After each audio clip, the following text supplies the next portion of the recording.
మరిపోయినండి pastor గారు మీ దగ్గరే ఉంటానండి, ఎక్కడికి వెళ్ళండి అన్నాడు.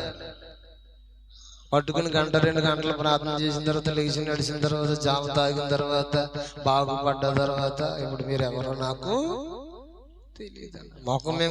మొఖానికి బ్రతికనండి ఏం చూపుతున్నారండి? ఈపు చూపించే వారిగా ఉన్నారు. స్తోత్రం చెప్పండి గట్టిగా. నిజమేండి, మనుషుని యొక్క నైజం, మనుషుని యొక్క స్వభావం అలాగనే ఉంటుంది. స్తోత్రం చెప్పండి. నిజమే, మారిపోయిన అందుకే అన్నాడు, మనుషులను నమ్ముకుంటే మనం పాడవుతాము, దేవుణ్ణి నమ్ముకుంటే మనం మాత్రము పాడవని వారుగా మనం ఉంటాము. స్తోత్రం చెప్పండి. అందుకే మనం దేవుని పట్ల ఎలా ఉండాలంట? నమ్మకముగా ఉండాలి. ఈరోజు చదువుకున్న వాక్య భాగాన్ని మనం చూస్తే ఆదికాండంలో 15వ అధ్యాయం 1వ వచనం నుంచి మనం చూసినప్పుడు చూడండి, ఆదికాండము 15వ అధ్యాయంలో మనం చూస్తే 1వ వచనం నుంచి మనం చూద్దాం. చూడండి, ఇవి జరిగిన తర్వాత యెహోవా వాక్యం అబ్రహామునకు దర్శనమందు వచ్చి, అబ్రామా భయపడొద్దు, నేను నీకేయడం నీ బహుమానం అత్యధికమగునట్లు చెప్పిన. అందుకు అబ్రాహాము, ప్రభువైన యెహోవా నాకేమిచ్చిన, నేను సంతానము లేనివాడిని పోస్తున్నాను. దమస్కెలియాజరే నా ఇంటి ఆస్తికర్త. మరి ఇదుగు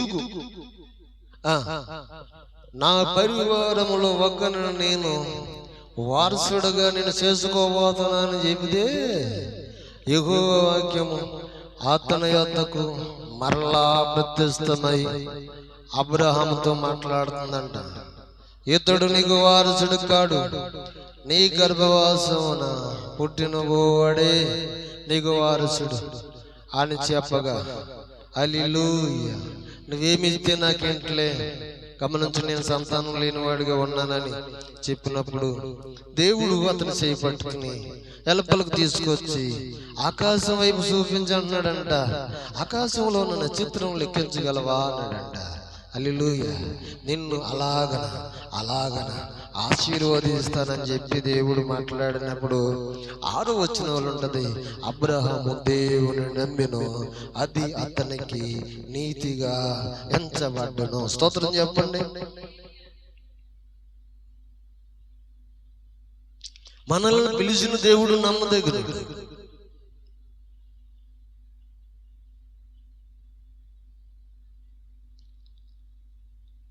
మనం పిలిచినడు నమ్మదగినడు. మనం పిలిచిన దేవుడు మనల్ని విడిచిపెట్టాడండి. మనం ఆ గురు కలిగి ఉండాలండి. దేవుని తెలిసండి. ఇప్పుడు నేను ఒకప్పుడు నాకు ఏమీ రాదు, నేనేమి కాను, ఒక తాగుబోతుని, ఒక విగ్రహారాధకుని, తాగి దొల్లుతూ ఉండేవాడిని. బైబిలే కాదు, ఒకవేళ అక్షరాలు కూడా ఆ క్యాలెండర్ మీద లేకపోతే ఆ పేపర్ మీద ఉన్న బొమ్మలు తప్ప అక్షరం ఏంటి నాకు తెలియదు.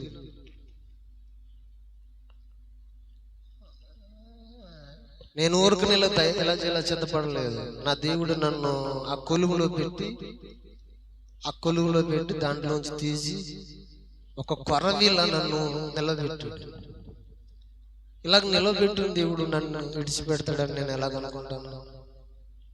మనుషులు భయపడతారు, అయ్య బాబోయ్, ఒక కొరవి వల్ల నిలబెట్టిన దేవుడు నన్ను ఇలా నిలబెట్టాడు, ఒక సాధనంగా నిలబెట్టాడు.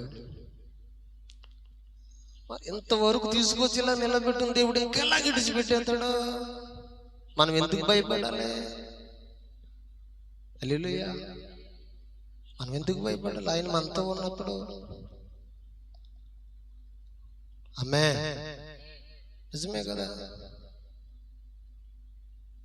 మన దేవుడు ఏదైనా చెప్పినా, మాట ఇచ్చినా తప్పేవాడు మాత్రము కాదు. మనం చూడొచ్చు సంఖ్యాకాండంలో ఆ మాటను మనం చూడొచ్చు. 23వ అధ్యాయం 19వ వచనంలో మనం ఆ సందర్భాన్ని చూడొచ్చు. మన దేవుడు మాట ఇచ్చిన తర్వాత తప్పడానికి మన దేవుడు నరమాత్రుడు కాడు అని దేవుడు అక్కడ వాక్యంతో సెలవిస్తూ ఉన్నాడు. స్తోత్రం చెప్పండి.